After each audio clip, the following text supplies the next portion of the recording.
एक छोटे से गांव में एक रिक्शा वाला रहता था। उसका नाम किशन और उसकी पत्नी का नाम नीता था। किशन बहुत ही दयालु और मन का सच्चा इंसान था। उसकी भगवान में श्रद्धा भी अटूट थी। कैसी भी परिस्थिति में उसका भगवान पर से भरोसा नहीं डगमगाता था। वह रोज ऑटो रिक्शा चलाकर लोगों को उनके घर लेकर जाता था। छोटे बच्चों से लेकर बड़ों तक सभी से उसका बर्ताव अच्छा था। अच्छे स्वभाव की वजह से सैकड़ों लोग उसे पहचानने लगे थे। आधी रात को भी अगर किसी को आवश्यक काम के लिए बाहर जाना पड़े तो वह नेक इंसान तैयार हो जाता था। रात के समय में भी औरतें भरोसे के कारण रिक्शा चालक की रिक्शा में बिना डरते हुए चली जाती थी। वो एक दयालु मन का इंसान था। सभी गांव वाले उसे बहुत प्यार करते थे। उसे 3 लड़कियां थीं, रीता, मीता और अंकिता। वह तीनों पढ़ाई कर रही थी। बड़ी लड़की की पढ़ाई पहले से ही पूरी हो चुकी थी। किशन ने अपनी बड़ी बेटी रीता को 12वीं तक पढ़ाई करवाई थी। बाकी की 2 लड़कियां पढ़ाई कर रही थी। उम्र होते ही उसने अपनी बड़ी बेटी की शादी करने का निश्चय किया। भगवान का दिया हुआ उसके पास जो भी था वो उसके लिए काफ़ी था। रिक्शा चालक ने अपनी बड़ी बेटी की शादी के लिए एक अच्छी फैमिली में शादी तय कर दी। उसके ससुराल वालों ने शादी की तारीख पक्की कर दी।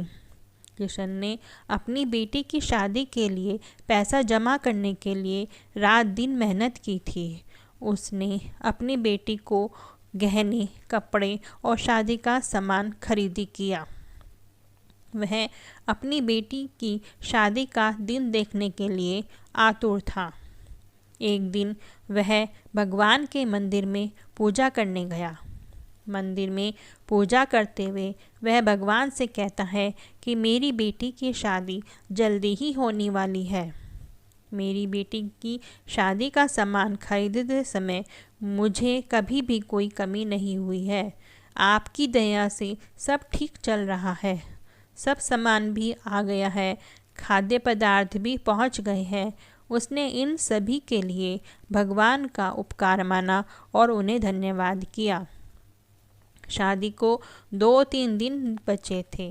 वह अपनी बेटी के पास गया और बोला, मेरे पास तुम्हें देने के लिए ज़्यादा कुछ नहीं है, पर मैंने तुम्हारे लिए कुछ गहने लिए हैं। एक अच्छे परिवार में तुम्हारा हाथ सौंप रहा हूँ। लड़का अच्छा काम करता है, वहाँ तुम्हें किसी भी चीज़ की कमी नहीं होगी। लड़की तो पराया धन होती है, उसे एक न एक दिन तो ससुराल जाना ही पड़ता है। कभी निराश मत होना बेटा, आज मैं तुम्हें यह पाठ सिखा रहा हूँ। बड़े लोगों की आज्ञा का पालन करना, अपने सास ससुर को अपने माता पिता के समान समझना। मैंने तुम्हें 12वीं तक पढ़ाया है और सिलाई भी सिखाई है। ससुराल वालों ने तुम्हें कोई भी काम करने को कहा तो वह काम तुम जरूर करना। हमारी प्रतिष्ठा का ध्यान रखना। सब लड़की उसके अच्छे गुणों से ससुराल वालों को अपना बनाती है। तुम्हारे सास और ससुर तुम्हें ताना मार रहे होंगे तो समझ लेना कि तुम्हारे खुद के माता पिता बोल रहे हैं। यह सब बातें वह रिक्शा चालक अपनी बेटी को समझा रहा था। समझाते वक्त उसकी आंखों में आंसू आ गए। घर में शादी का वातावरण था। घर में रिश्तेदारों की धूम थी। शादी को 3 दिन बाकी थे। रात में अचानक रिक्शा चालक के घर भीषण आग लग गई। रात को उसका पूरा घर आग की चपेट में आ गया। उसके घर में उसकी छोटी बेटी अंकिता पानी पीने के लिए उठी। उसने देखा कि आजू बाजू में सिर्फ धुआं ही धुआं है और उसने अपने माता पिता को जगाया। जागते ही सब आग लग गई ऐसा चिल्लाने लगे। कोई तो हमें बचाओ। बड़ी मुश्किल से रिक्शा चालक ने पीछे की बालकनी में जाकर खंबे के सहारे से बालकनी से बाहर जाने का प्रयास किया। घर के सभी सदस्य को जैसे तैसे उसने बचा लिया, लेकिन घर का सब सामान और शादी की सब तैयारी का सब सामान जलकर राख हो गया था। जहाँ थोड़ी देर पहले खुशियाँ थी, वहाँ का दृश्य अभी देखा नहीं जा रहा था। जिसने देखा उसकी आंखों से आंसू आने लगे। सब सोचने लगे, बेचारा अब क्या करेगा। रीता अपने पिता की तरफ दौड़ते हुए गई और बोली, पापा निराश मत हो। पापा थोड़ी भी चिंता मत करो, यह सब मेरे नसीब में लिखा था। बुरे वक्त में हम हार नहीं मानेंगे। मैं आपका लड़का नहीं हूँ तो क्या हुआ, आपने हमें लड़कों के जैसा पालन पोषण करने में कोई कसर नहीं छोड़ी। मीता और अंकिता दोनों भी उठ गई थी। वे दोनों भी अपने पिता के पास जाकर खड़ी हो गई। पापा, हम आपकी शक्ति हैं। हम तीनों ही आपकी बेटियां नहीं बेटे हैं। आज से हम भी आपके साथ काम करेंगे। रीता बोली, अगर वो लड़का मुझे सच्चा प्यार करता होगा तो वह सब देखकर भी वह शादी के लिए तैयार होगा। जो भी होगा वह मैं आनंद से स्वीकार कर लूँगी, चिंता मत कीजिए। तीनों बेटियों ने मिलकर अपने पापा को समझाया। आजू बाजू के सब लोग इकट्ठा हो गए। साथ में बोल रहे थे कि ससुराल वालों को क्या जवाब दोगे। जो आया वह शोक व्यक्त करके चला जाता था। सुनील के घर के पास लोगों की भीड़ जमा हुई थी। सभी बोलने लगे कि आपने अच्छे काम करके पैसे कमाए थे। सुनील बोला, कदाचित भगवान की यही इच्छा होगी। तभी उसकी पत्नी अनीता आई और बोली कि आप बस भगवान का नाम स्मरण करते रहो। आपके भगवान ने आपको बदले में यह सब दिया है। अब इस घर में कभी भी भगवान का नाम नहीं लेना।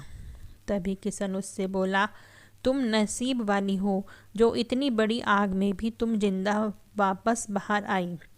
यह नियति का खेल है, भगवान को क्यों दोष देते हो। किसी आदमी ने प्रेस में यह खबर दे दी। दूसरे दिन समाचार पत्र में खबर आई कि ऑटो रिक्शा चालक किशन के घर में आग में जलकर सब खाक हो गया। उसकी बेटी की शादी को कुछ ही दिन बचे थे। गरीब आदमी अपनी बेटी की शादी कैसे करेगा। जिसने भी यह खबर सुनी उसने मदद की। उसने भले रिक्शा चालक को पहचानने वाले सब आए और पता नहीं अपने अपने साथ क्या लाए। उसका घर तोहफों से भर गया था। किसी ने गहने, किसी ने कपड़े, किसी ने राशन तो किसी ने पैसे दिए। उसके घर के सभी रिश्तेदारों ने मदद की। शाम तक उसके घर में कितने रुपये जमा हुए थे पता नहीं। तीनों लड़कियों ने सब पैसे पापा के पास दे दिए।